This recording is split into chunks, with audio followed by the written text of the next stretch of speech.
चलिए हम आ गए हैं बायोमॉलिक्यूल के लेक्चर नंबर 2 में, जहां हम लोग चर्चा करने वाले हैं क्लासिफिकेशन ऑफ कार्बोहाइड्रेट्स। अच्छा, इसके साथ साथ एक और चीज़ इसमें हम पढ़ के जाएंगे, वो है नेमिंग ऑफ मोनोसैकेराइड्स। ठीक है, तो चलिए बिना टाइम पास किए स्टार्ट करते हैं। क्लासिफिकेशन ऑफ कार्बोहाइड्रेट्स, मैं यहाँ से लिखना स्टार्ट करूँ इसको। ठीक है भाई, फ़ॉन्ट अगर ज़रूरत से ज़्यादा छोटा या बड़ा हो जाए तो प्लीज़ कमेंट सेक्शन में बताने का कष्ट करें। क्लासिफिकेशन ऑफ, अच्छा कार्बोहाइड्रेट्स को मैं काफ्स लिख दूँ तो कोई तकलीफ़ नहीं होनी चाहिए, हो रही है तो भी मैं यही लिखूँगा। तो जनरली कार्बोहाइड्रेट्स को क्लासिफाई करते हैं हम लोग और नंबर ऑफ मोनोसैकेराइड्स के आधार पर। अगर आप भूल गए तो मैं आपको याद दिला दूं कि पिछले लेक्चर में हमने ये चर्चा किया था कि कार्बोहाइड्रेट्स क्या है, पॉलीहाइड्रोक्सी एल्कोहल या फिर कीटोन है। अगर आपने नहीं देखा तो पिछला लेक्चर जाके देख लीजिएगा। ठीक है, तो पॉलीहाइड्रोक्सी एल्डिहाइड या कीटोन होते हैं, या तो ये होते हैं या तो ये ऐसी यूनिट प्रोवाइड करते हैं हाइड्रोलिसिस करने के बाद। इसका मतलब पता है सर, कार्बोहाइड्रेट्स को क्या लिख सकता हूँ, ध्यान से देखिए। इसका मतलब मैं ये लिख सकता हूँ, देखिए कार्बोहाइड्रेट्स, ध्यान से देखिएगा, काम की बात है, इसको नोट कर लीजिएगा मैं क्योंकि इरेज कर दूंगा तुरंत। कार्बोहाइड्रेट्स को मैं लिख सकता हूँ मोनोज क्या होता है सर, मोनोसैकेराइड्स। मोनोसैकेराइड्स क्या होते हैं, पॉलीहाइड्रोक्सी एल्डिहाइड या कीटोन, या कह सकते हैं सबसे सिंपलेस्ट कार्बोहाइड्रेट होते हैं मोनोसैकेराइड्स। और मैं यहाँ पे क्या लगा सकता हूँ, N। अब इसमें N की वैल्यू क्या है, N की वैल्यू 1 2 3 एंड सो ऑन हो सकती है। अब N की वैल्यू 1 हो गई तो ये मोनोसैकेराइड्स हो जाएंगे। ठीक है, और 2 अगर 2 मोनोसैकेराइड्स आ रहे हैं तो इनका नाम हम डाइसैकेराइड्स देंगे। समझ रहे हैं, समझदार है आप। ठीक है, इस पर बहुत ज़्यादा मैं चर्चा भी नहीं करने वाला हूँ। ठीक है, तो ये देखो कार्बोहाइड्रेट्स को मैं ऐसे लिख सकता हूँ, बोलो कोई दिक्कत नहीं ना। कार्बोहाइड्रेट्स को मैं क्या लिख सकता हूँ, मोनोस एन, मतलब कार्बोहाइड्रेट्स या तो मोनोसैकेराइड्स होंगे या तो हाइड्रोलिसिस करने पर ऐसी ही यूनिट या इसी की सिंपल यूनिट प्रोवाइड करेंगे। 1 2 3 4 5 6 7 8 ऐसे, एक तो नहीं होगा, एक तो एक खुद ही है। ठीक है, तो ये बात आपको समझ में आ गई है, इसको नोट करना है, नोट कर लीजिए। मैं फ्रेम से हट गया हूँ, मैं इरेज कर रहा हूँ इसको। ठीक है, चलो, तो अगर कार्बोहाइड्रेट्स का क्लासिफिकेशन करना हो तो मैं इसे जनरली 3 कैटेगरी में अकॉर्डिंग टू एनसीईआरटी में इसको कैटेगराइज कर सकता हूँ। पहली कैटेगरी है मोनोसैकेराइड्स की,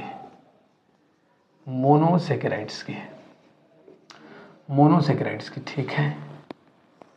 दूसरी कैटेगरी है oligosaccharides,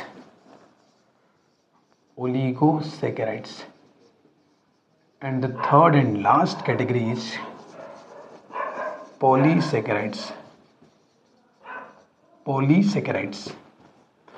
what are monosaccharides?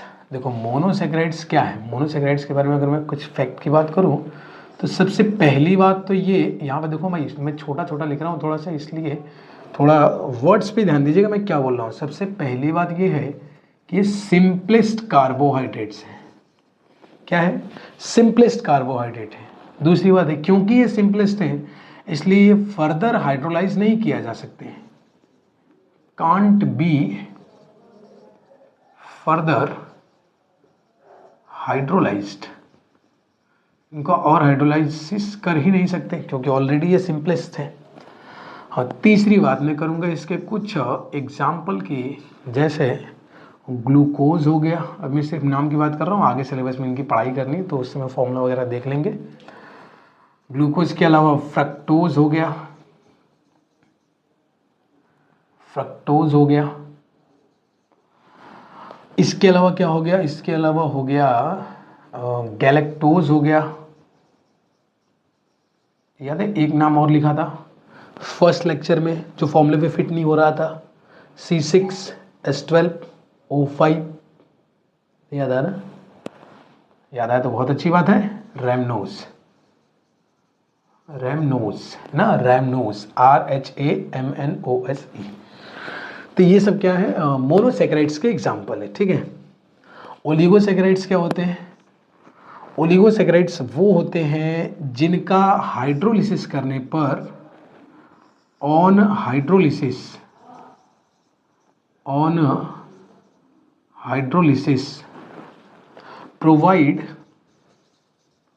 provide 2 to 10 units of Monoj.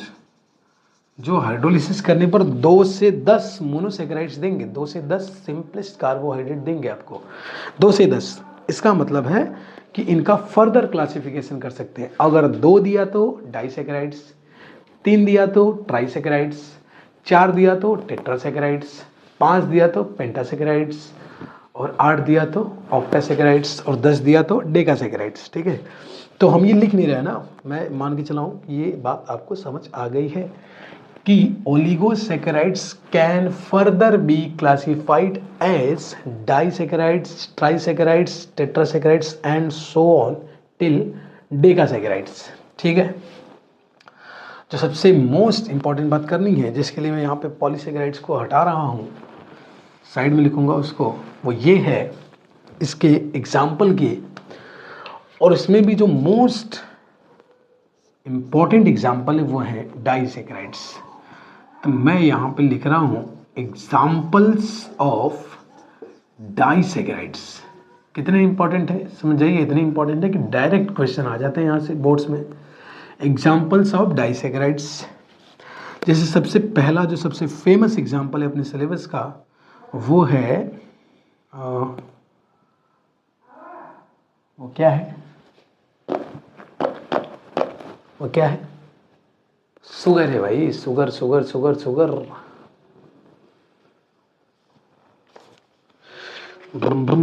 Sucrose, maltose, lactose. तो वो है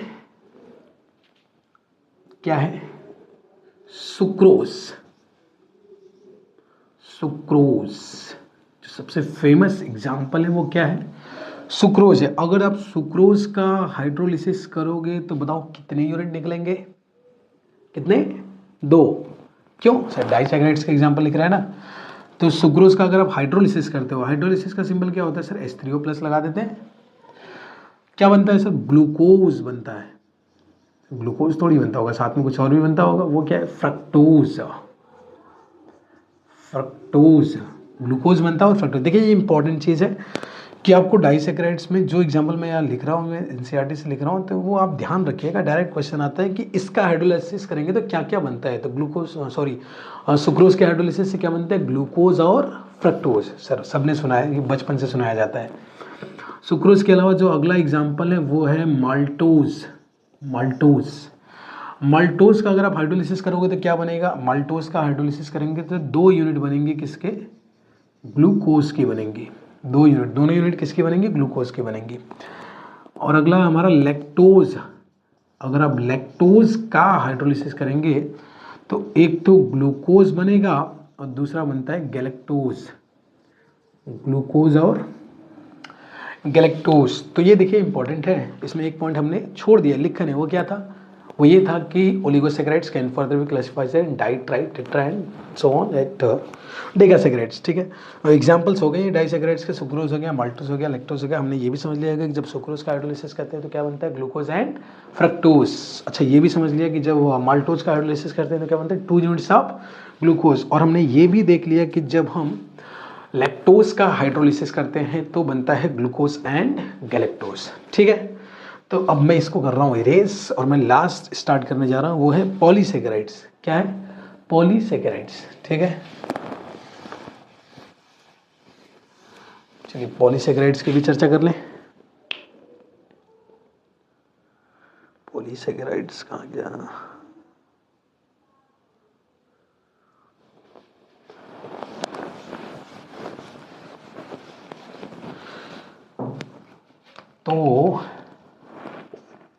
तो क्या, तो लास्ट हमें पढ़ना है क्या, पॉलीसेकेराइड्स। पॉलीसेकेराइड्स के बारे में बेसिक बात तो आप समझ ही गए होंगे। क्या समझ गए होंगे, सबसे पहली बात आप ये समझे होंगे कि जब इनका हाइड्रोलिसिस किया जाएगा, on hydrolysis provide large number of large number of क्या, large number of monosaccharides provide करेंगे। लार्ज में कितने सर, 10 से ज़्यादा जितने भी आएंगे हम सबको किस में लेंगे, पॉलीसैकेराइड्स के अंदर लेंगे। इसके बाद तीसरा फैक्ट है इसका एग्जाम्पल्स की मैं बात करूं तो स्टार्च हो गया और सेलुलोज हो गया और ग्लाइकोजन हो गया। ये ध्यान रहे, तीनों के बारे में हमें पढ़ना है ना। तो ये मत पूछिएगा सर स्टार्च क्या होता है, किसके इसमें ढेर सारे क्या निकलते हैं, तो मैं स्टार्च के बारे में बता देता हूँ। स्टार्च को अगर आप हाइड्रोलिसिस करते हो तो ढेर सारे ग्लूकोज निकलते हैं, ठीक है। बाकी सबकी पढ़ाई हमें अलग से करनी है, ठीक है। तो एग्जाम्पल हो गया। और तीसरा क्या है, तीसरा एक इंपॉर्टेंट है, मैं इस पर स्टार बना रहा हूँ। क्यों स्टार बना रहा हूँ, क्योंकि यहाँ से भी डायरेक्ट क्वेश्चन बोर्ड्स में आए हुए हैं। तीसरी बात ये है कि जो पॉलीसैकेराइड्स होते हैं ये स्वीट नहीं होते हैं, मीठे नहीं होते हैं, इनका टेस्ट जो है मीठा नहीं होता है। अच्छा, क्योंकि ये मीठे नहीं होते हैं इसलिए हम इनको नॉन शुगर के नाम से भी जानते हैं, non sugar. Polysaccharides are also known as non-sugar. Why? Because they have not sweet taste. अब एक डायरेक्ट क्वेश्चन पूछता है, what are non-sugar? What are non-sugar? तो हम क्या जवाब देंगे, तो हमारा जवाब ये रहेगा कि polysaccharides are considered to be non-sugar because they have not sweet taste. ठीक है, ठीक है। तो ये देखिए हमने पूरा कार्बोहाइड्रेट्स का क्या पढ़ लिया, क्लासिफिकेशन। अब हम अगले टॉपिक की तरफ चलते हैं जिसका नाम है नोमेनक्लेचर ऑफ मोनोसैकेराइड्स। मोनोसैकेराइड्स का नोमेनक्लेचर हम कैसे करते हैं, मैं इसको हटा रहा हूँ ना। इधर देखिए, इधर वाला मीटर तो अगर आपने लिखा हो तो पहले से लिखा हुआ था, ये देख लीजिए अगर लिखना है तो अब हम लोग अपने नेक्स्ट टॉपिक पे आते हैं। वो क्या है, वो है नोमेनक्लेचर ऑफ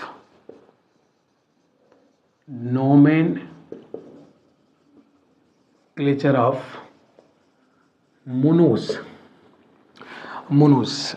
अच्छा, अगर आपने 11th क्लास में यूपीएससी पढ़ा हो तो आपको इतना आइडिया होगा कि जब भी हम नेमिंग स्टार्ट करते हैं तो फर्स्ट ऑफ ऑल हम क्या देखते हैं, फॉर्मेट ऑफ द नेम। क्या देखते हैं, format of the name, name का फॉर्मेट लिखते हैं। तो अगर मैं मोनोसैकेराइड्स के नेम का फॉर्मेट अगर बनाऊं तो क्या बनाऊंगा, ध्यान से देखें।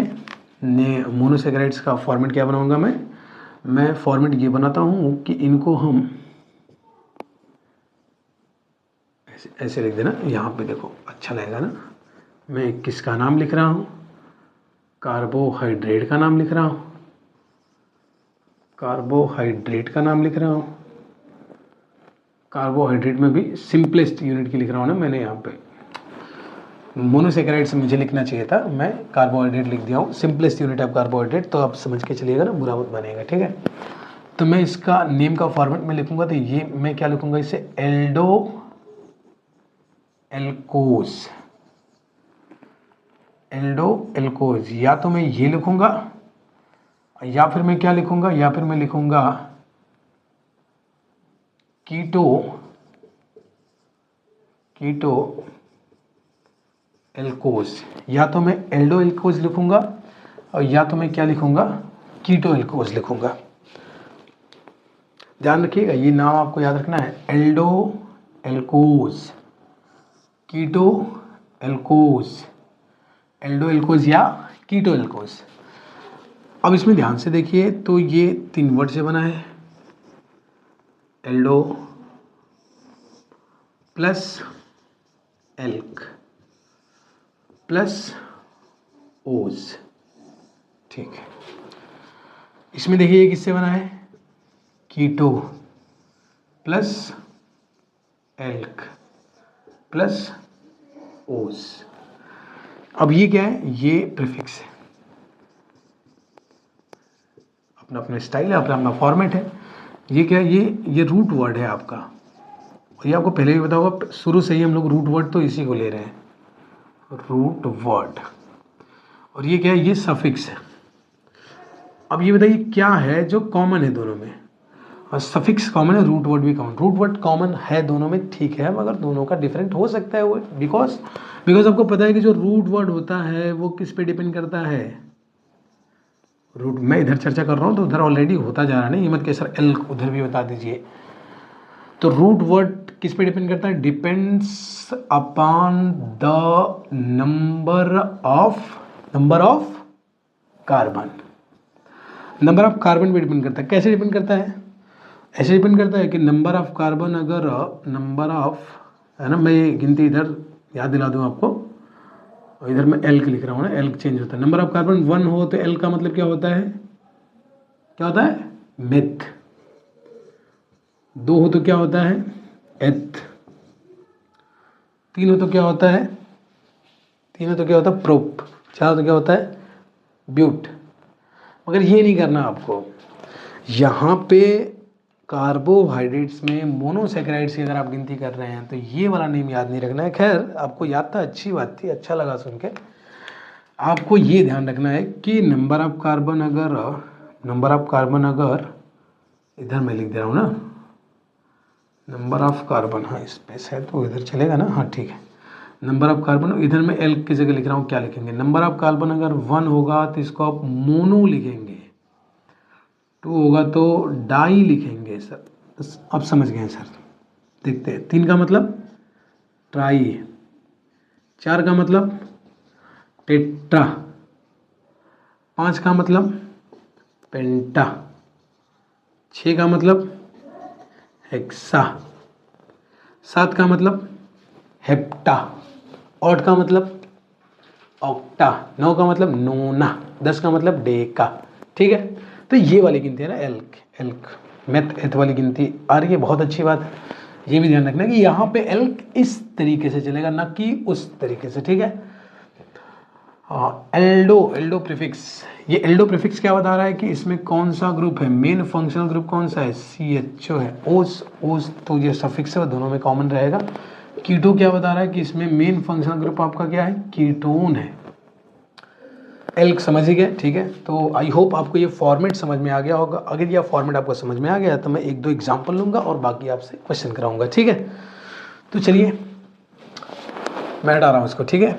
एक बार नोट करना चाहें तो आप नोट कर सकते हैं। मैं फ्रेम से बाहर गया, अंदर आ गया।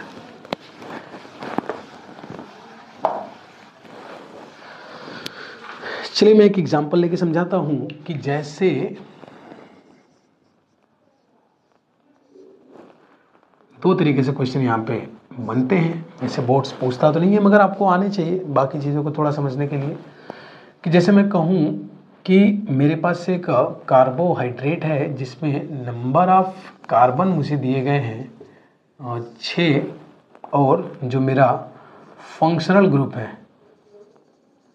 जो फंक्शनल ग्रुप है वो मुझे दिया गया है एल्डिहाइड यानी CHO दिया गया है। तो मैं इसका नाम क्या लिखूँगा? तो मुझे तुरंत मेरे दिमाग में फॉर्मूला आएगा एल्डो एल्कोस। तो एल्डिहाइड है तो मैं तुरंत यहाँ से क्या उठाऊँगा? एल्डो। 6 कार्बन है तो हेक्सा। 7, हाँ आगे की मुझे क्या लगाना? ओस। अच्छा एक चीज़ ध्यान दिया है, ए के बाद ओ आया है, मतलब पहले वाले को क्या कर देंगे? कट कर देंगे। तो मैं इस बार कट करके दिखा रहा हूँ, अगली बार से मैं डायरेक्ट लिखूँगा। तो इसका नाम क्या हो जाएगा?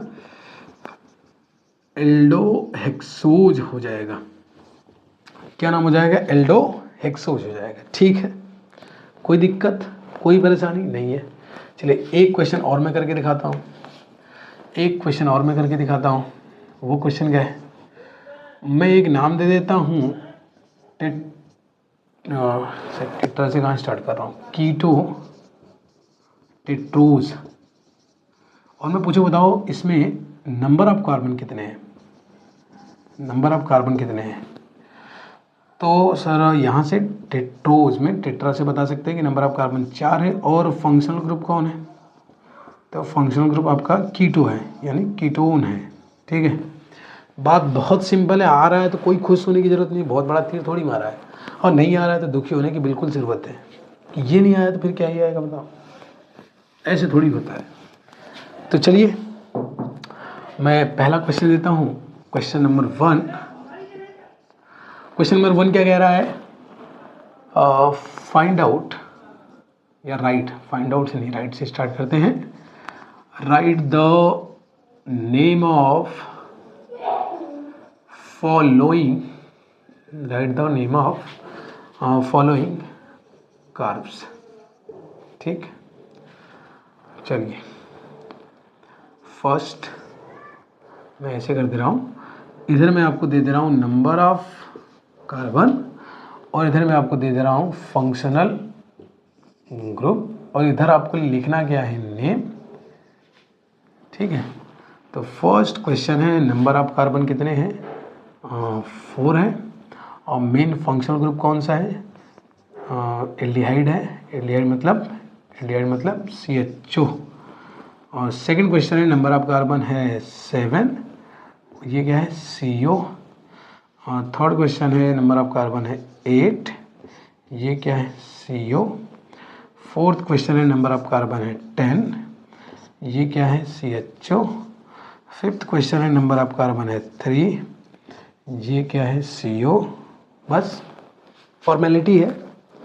तो ये आपने किया पॉज, आपने किया ट्राई, मैं आ गया यहाँ पे। ठीक है, तो पहले वाले का आपने नाम क्या लिखा होगा, ऑब्वियसली सही लिखा होगा, तो इसका नाम आपने क्या लिखा होगा, एल्डो।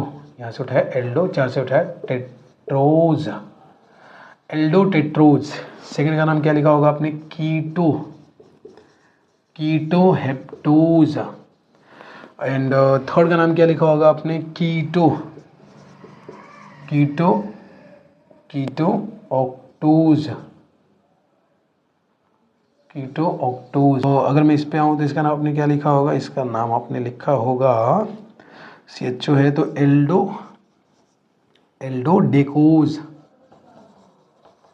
और अगर यहाँ पे आए तो थर्ड है ना, 3 है, ध्यान रखिए ना, फिफ्थ कन्फ्यूज में देगा, ये 3 है। तो यहाँ पर आपने नाम लिखा होगा कीटो ट्रायोज, ट्रायोज ट्रायोज ट्रायोज। ठीक है, छोटी छोटी बात है, यहाँ से जैसे डायरेक्ट कोई सवाल नहीं आते आपसे बोर्ड से, फिर भी ये चीज़ें आपको आनी चाहिए। ठीक है, चलिए एक और क्वेश्चन कर दीजिए, लास्ट क्वेश्चन है ना। इस बार क्या रहेगा, इस बार मैं आपको नेम दूंगा, इस बार मैं आपको यहाँ पे नेम दूंगा और आपको यहाँ पे क्या बताने हैं, नंबर ऑफ कार्बन और क्या बताने हैं, फंक्शनल ग्रुप बताने हैं। ठीक है, नंबर ऑफ कार्बन बताने हैं और फंक्शनल ग्रुप बताने हैं। ठीक है, तो चलिए एल्डो ट्रायोज,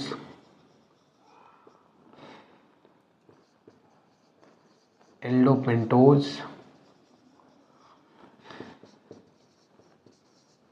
कीटो नोनोज,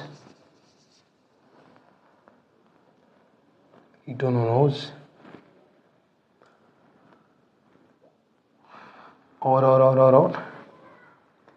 और कीटो पेंटोज